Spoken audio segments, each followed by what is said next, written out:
दोस्तों, दुनिया के सबसे खूंखार आतंकी ओसामा बिन लादेन, जिसने अमेरिका के ट्विन टावर पर हवाई जहाज से हमला करके पूरी दुनिया को हैरान कर दिया था।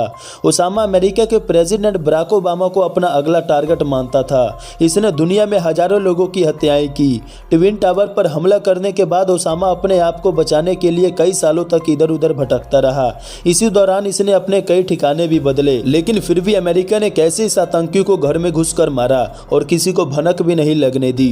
दरअसल मई साल 2009 में जैसे ही सिचुएशन रूम में बैठक खत्म हुई तो अमेरिका के प्रेसिडेंट बराक ओबामा ने अपने कुछ सलाहकारों को व्हाइट हाउस के ओवल ऑफिस में ले आए और दरवाजा अंदर से बंद कर दिया। फिर ओबामा ने कहा कि वो चाहते हैं कि ओसामा बिन लादेन की तलाश में सबसे अधिक ध्यान दिया जाए और हर महीने के आखिरी दिन तक ओसामा के रिपोर्ट्स मेरे टेबल पर होने चाहिए। बराक ओबामा ने अपने बारे में अप्रॉमिस लैंड नामक बायो भी लिखी है, जिसमें वो लिखते हैं कि 1911 की 9वीं बरसी से ठीक एक दिन पहले कुछ बड़ा हाथ लगता है। CIA के निर्देशक लैन पोनेटा और उनके नीचे काम करने वाले वायरल अपॉइंटमेंट लेकर ओबामा से मिलने गए। उन्होंने ओबामा से कहा कि ओसामा बिन लादेन की कुछ खास जानकारियां मिली हैं। उनके पास अलकायदा के एक आदमी को लेकर कुछ सीक्रेट्स जानकारी है। इसका नाम अबू अहमद अल कुवैद है।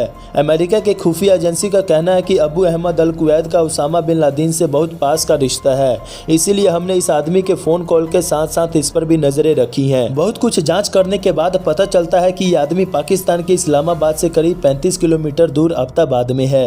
इसके बाद ओसामा के साथ साथ इस आदमी पर भी नजरें रखी गई। इस घटना के ठीक 2 महीने बाद फिर से अमेरिकी खुफिया एजेंसी के कुछ लोग बराक ओबामा के पास जाते हैं और वो राष्ट्रपति ओबामा के सामने उस जगह की सभी जानकारियां पेश करते हैं जहां पर ओसामा बिन लादेन छुपा था।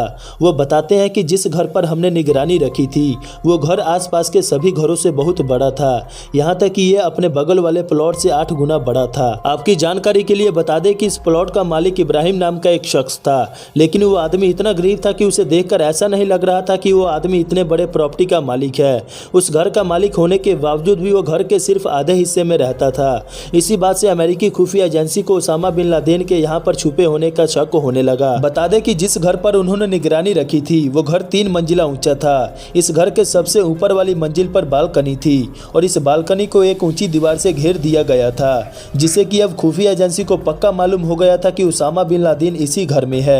और उन्होंने एक बात यह भी नोटिस किया था कि इस घर में एक आदमी आता है जो कि इस जल्दी घर में घुस जाता है और एजेंसी वालों ने इसका नाम बेसर बताया था। जिस जगह पर यह घर था वहां पर कचरे वाला हमेशा कचरा लेने आता था, जिसे कि उस घर के आसपास के सभी लोग कचरा तो देते थे, लेकिन इस घर में से कोई भी कचरा बाहर नहीं आता था और कचरे को घर के अंदर ही जला दिया जाता था।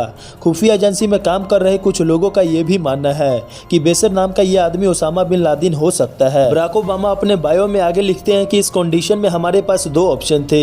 सबसे पहला कि इस पूरी प्रॉपर्टी को ही बम फेंककर या किसी भी तरह से तहस नहस कर दिया जाए और ऐसा करके दुनिया को यह कह देंगे कि ओसामा बिन लादेन मारा गया और इसका ब्लेम अमेरिका पर भी नहीं आएगा। लेकिन यहाँ पर यह थी कि अगर इस घर को पूरी तरह से तहस नहस कर दिया जाए तो कहीं न कहीं ये बात प्रूफ नहीं हो पाएगी कि ओसामा यहाँ पर रहता था, और अगर एक बार अलकायदा ने यह बात साबित कर दिया कि ओसामा अभी मरा नहीं है बल्कि जिंदा है तो अमेरिका चाह कर भी यह बात प्रूफ नहीं कर पाएगा कि ओसामा मर गया है और इस हमले से आसपास रह रहे आम लोगों को भी बहुत क्षति पहुंचती।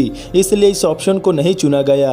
और दूसरा ऑप्शन यह था कि कुछ अमेरिकी ट्रेंड मिलिट्री आर्मी हेलीकॉप्टर की मदद से पाकिस्तान में जाएं और जल्दी से ओसामा को मौत के घाट उतारकर वापिस आ जाए। और यह प्लान ओबामा को सही लगा और इस प्लान पर काम करना शुरू भी कर दिया गया। सबसे पहले अमेरिका ने 3 डायमेंशनल फोटो तैयार किया और इसकी पूरी प्लानिंग करने के बाद अफगानिस्तान के जलालाबाद से 2 हेलीकॉप्टर पाकिस्तान में एंट्री करेंगे।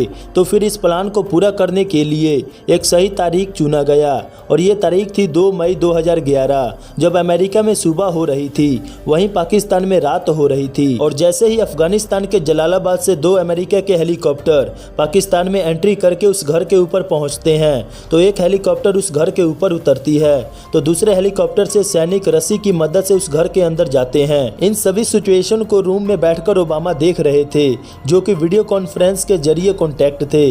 वो पाकिस्तान में जा रही आर्मी से जुड़े हुए थे, लेकिन उस वीडियो में कुछ भी सही से दिखाई नहीं दे रहा था। पर तभी एक आर्मी की आवाज आती है कि वी गॉट ए टारगेट, लेकिन अभी भी ये खुशी लोगों के लिए आधी अधूरी थी। जैसे ही अमेरिका के सैनिक ओसामा बिन लादेन को मारकर वहां से निकलते हैं तो व्हाइट हाउस में बैठे लोगों के सांस में सांस आती है। तो दोस्तों, इस तरह से अमेरिका ने दुनिया के सबसे खतरनाक आतंकी लड़की को घर में घुसकर मारा था।